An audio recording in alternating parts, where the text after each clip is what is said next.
Assalamualaikum warahmatullahi wabarakatuh. Halo teman-teman semuanya, perkenalkan saya Naftalina Waladelia. Saat ini, sedang mengajar di Sekolah Rakyat Menengah Pertama 12 Pati, teman-teman ya.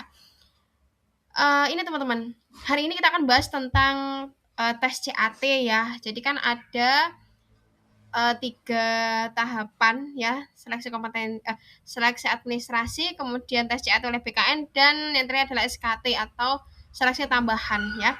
Nah, untuk kali ini kita akan bahas terkait dengan, kompetensi manajerial ya. Jadi ada 8 kompetensi manajerial, ada latihan soal dan tryout yang nanti teman-teman bisa coba untuk jawab apa ya. Untuk hari ini kita akan materi dulu aja, 8 kompetensi manajerial itu apa aja, kita akan bahas di next slide ya teman-teman ya. Oke, ini ada 8 ya teman-teman kompetensi utama. Jadi ada jembatan keledainya adalah IKAKPOPP ya. Itu adalah integritas teman-teman ya. Integritas itu adalah memegang teguh nilai, jujur, kedisiplinan, bertanggung jawab, adil, peduli, itu integritas teman-teman ya.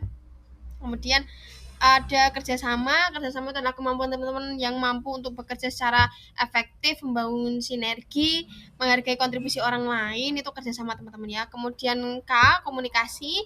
Komunikasi adalah mampu menyampaikan informasi dengan jelas, mendengar secara aktif, dan membangun pemahaman bersama. Kemudian O-nya untuk orientasi pada hasil. Jadi fokus pada pencapaian tujuan, berkinerja tinggi, dan berupaya untuk memberikan hasil yang terbaik. Itu adalah orientasi pada hasil ya. Kemudian P-nya adalah pelayanan publik teman-teman ya, memberikan layanan terbaik kepada masyarakat dengan sikapnya teman-teman yang responsif, kemudian solutif, dan berorientasi pada kepuasan. Kemudian P-nya lagi adalah pengembangan diri dan orang lain. Ini terus belajar teman-teman ya, mengembangkan diri serta mendorong pengembangan kompetensi orang lain. Ada mengelola perubahan, itu adalah istilahnya itu kita membawa perubahan, punya project yang lebih baik ya. Kemudian P-nya lagi adalah pengambilan keputusan teman-teman ya. Nah, itu ada 8 aspek yang nanti ini secara langsung itu adalah tipe soalnya itu tipe soal yang problem solving juga. Tapi ini lebih ke menghadapi permasalahan di dunia kerja itu seperti apa.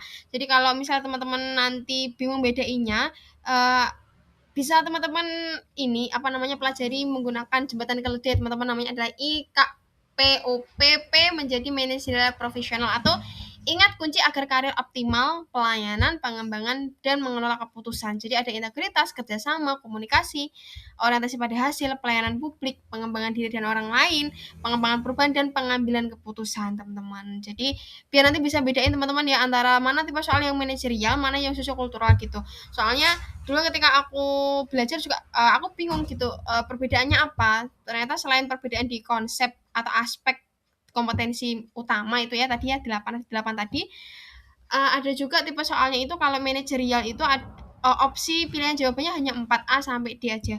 Tapi untuk yang sosiokultural itu adalah A sampai E, dan jumlah soalnya pun beda teman-teman ya. Kalau manajerial itu ada 25 soal ya, opsinya ada 4, jadi total nilai maksimalnya itu adalah 200. Kemudian kalau yang sosiokultural itu ada 20 soal ya, opsinya A sampai E, dan itu nilai maksimal poinnya adalah 5 teman-teman ya. Tuh. Jadi teman-teman barangkali bingung ya, gambaran soalnya seperti apa sih Kak? Tenang, oke teman-teman, ini ada contoh soal manajerial ya ini ya. Soalnya aku bacain dulu, ini aspeknya kerjasama teman-teman ya.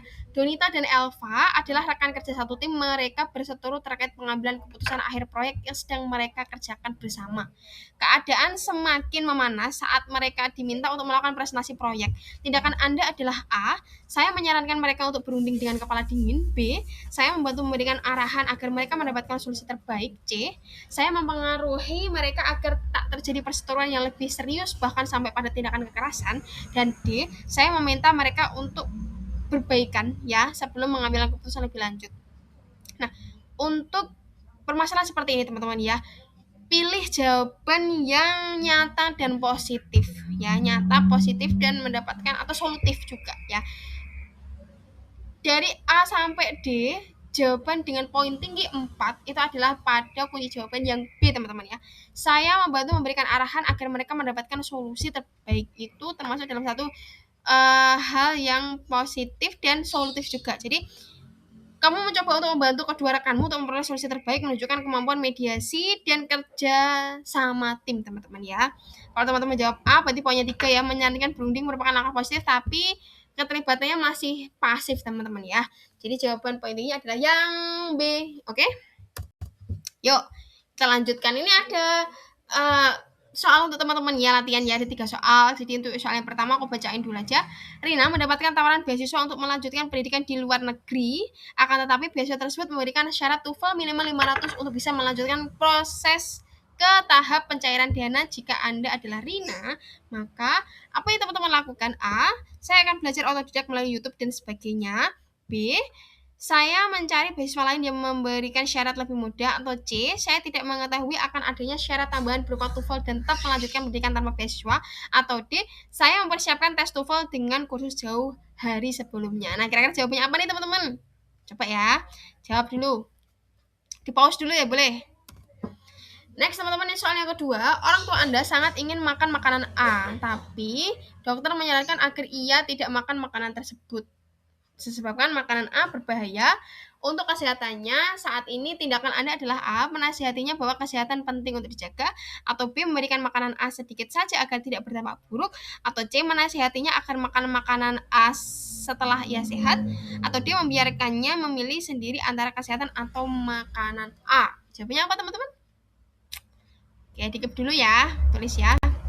Yang soal ketiga, aspek kerjasama. Tempat kerja Anda kedatangan karyawan baru, Anda diminta untuk memperkenalkan wilayah sekitar kantor dan juga tugas-tugasnya Anda memiliki kesibukan sehari-hari yang harus dikerjakan juga. Tindakan Anda adalah A, mendahulukan pekerjaan saya sebelum menemaninya, atau B, menemaninya sebentar dan melanjutkan aktivitas sehari-hari, atau C, saya menemaninya hanya saat saya memiliki waktu luang, atau D, menemaninya sambil menyelesaikan tugas-tugas saja saya, teman-teman.